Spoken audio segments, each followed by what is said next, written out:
Good day to you. My name is Jennifer Rogers, and I am here to present my review of The Life of Moses by Gregory of Nyssa, published by Pauliste Press, copyright 1978.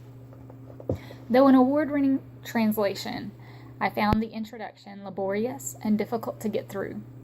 In my effort, I began to fear the entire book would be a great struggle. In the beginning, I also saw that the bibliography and notes are not for the average layperson.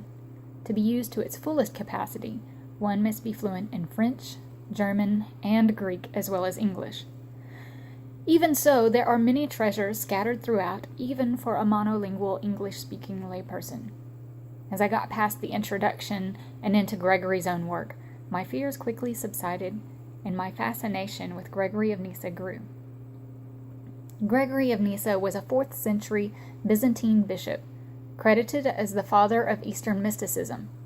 And though he does exhibit a point of view very Eastern in nature that we might not hear so much in today's American pulpit, especially his references to the elements of earth, water, air, and fire as seen in everything, he also embodies logic quite eloquently. Placker and Nelson would almost seem to have one think that Gregory of Nyssa would not have employed logic and reasoning to teach the mysteries of God. As stated here, many Eastern theologians believed that theology could never venture far from personal experience because no words can adequately talk about God. The true knowledge of God, Gregory of Nyssa once wrote, is the seeing that consists in not seeing, because that which is sought transcends all knowledge, being separated on all sides by incomprehensibility. Such a vision of the incomprehensible cannot really be communicated to another. You have to experience it for yourself. Now, despite Placker and Nelson's observations, I hold a different view of Gregory of Nyssa when reading the life of Moses. Though Gregory makes it clear that his view of faith is greater than reasoning, even that God provides the foundation for the capacity to reason, and that reason cannot achieve transcendental experience, which Eastern mysticism places supreme emphasis upon. He displays a supremely beautiful display of logic, which reveals the majesty of Christ's victory. Though faith is higher than reason, it is used in harmony to teach and guide. A beautiful example of this is found on pages 61 through 62.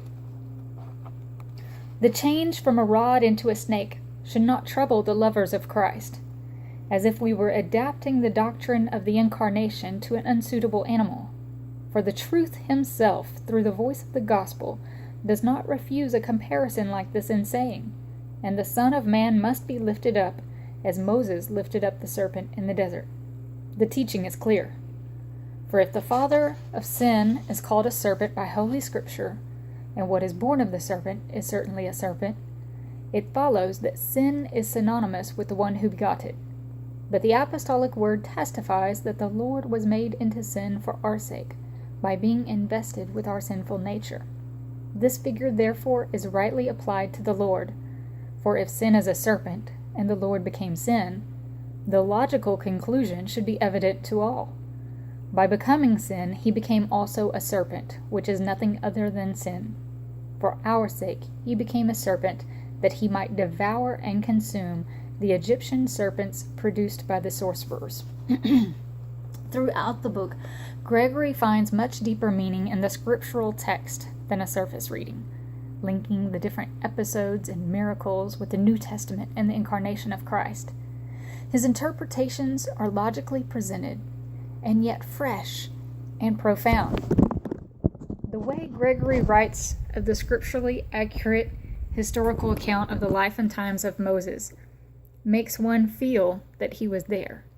It is not a dry retelling or monotonous reading, but rather a story masterfully woven in such a way that transports the reader back in time. It is a book that I will enjoy gleaning wisdom from for many years.